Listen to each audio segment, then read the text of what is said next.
shall do all in our power to hold the Union together. Okay, sir.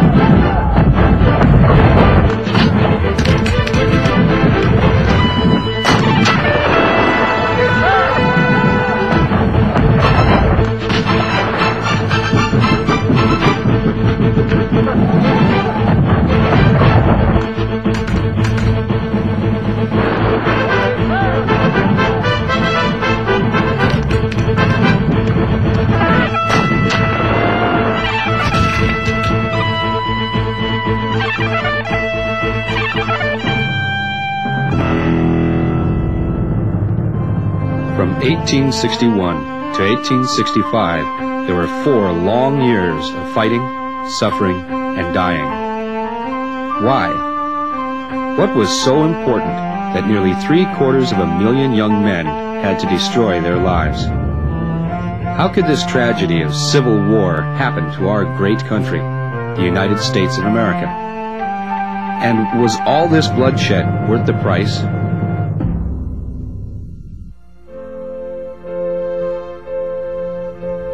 We, the people of the United States, in order to form a more perfect union, establish justice, ensure domestic tranquility, provide for the common defense, promote the general welfare, and secure the blessings of liberty to ourselves and our posterity. Do ordain and establish this Constitution for the United States of America.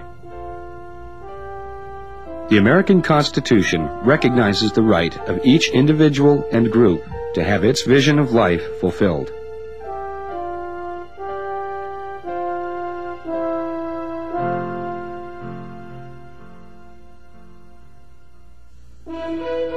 In the 1850s, there were serious economic, social, and political differences between northern and southern states. One serious issue during the 1800s involved a tariff, or tax, on manufactured goods such as cloth, tools, and machines. In the United States, most of the factories were located in the north. At that time, many European companies manufactured goods at a lower cost than American companies. So to keep American factories economically strong, Northern senators and congressmen sought to put a high tariff on European manufactured products entering the United States.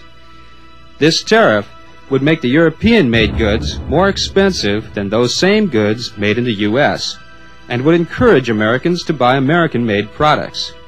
Southerners felt this tax was unfair and would not benefit them. Another important issue separating the North and South was slavery and its expansion into the newly created states and territories. The issue of slavery was not a problem peculiar to the Civil War era. It was a contested issue even as our country's founders were drawing up the Constitution for our new nation in 1787. Legislators argued over whether slaves should be counted as part of the state's population in determining how many representatives a state should have in Congress. The lawmakers finally decided that a slave would represent 3/5 of a person. This is called the 3/5 Compromise.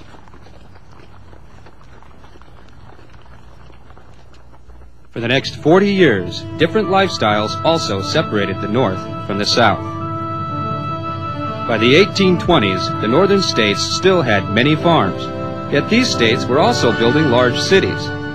These cities were important centers for commercial trade. The majority of factories, banks, and people in the United States were now living in the northern cities.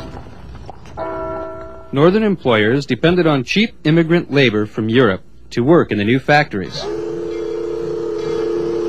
The development of modern modes of transportation, like the railroad, were critical to the expansion of northern businesses. These wealthy northerners looked to the new states to expand their factories and way of life. They wanted their workers to freely choose their employers. This kind of labor is called free labor. In the South, it was quite a different story. In the South, there were very few cities with factories. The Southern way of life had grown to become centered around small farms and plantations. A plantation is a large farm that uses slaves to care for its crops. When a worker is owned by his employer, it is called slave labor. Even though most of the Southern farmers were too poor to own slaves, slavery was a necessity on the large plantation. Many of the white Southerners chose to identify with the elegant and rich lifestyle of the plantation owners and accepted this as their way of life. Cotton and tobacco represented nearly all of the South's wealth. The rich Southern planters also looked to the new states in the West to expand their plantation empires and way of life. Many Southerners understood the necessity to pressure Congress to admit the new states as slave states.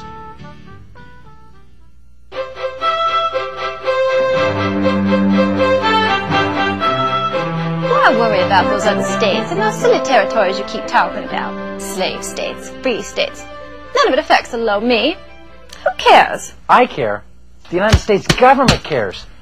And you too, Serena, should bring yourself to care. More and more states and territories are accepting the ideas of free labor. When the representatives of the free states go to Congress, those northern gentlemen, they keep making laws harder and harder for our families to keep our slaves. I cannot believe they do not accept this divine institution of slavery. As the Negro takes care of us, we must also take care of them. Life is perfect. Not for much longer. Our good government is willing to allow for the fanatical wishes of 10 million Northerners to rule absolutely over a much smaller Southern population. Slavery, by law, could be destroyed.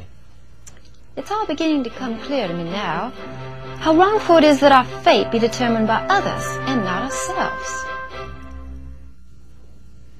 It was the development of free labor in the North and slave labor in the South that continually drove a wedge through the United States.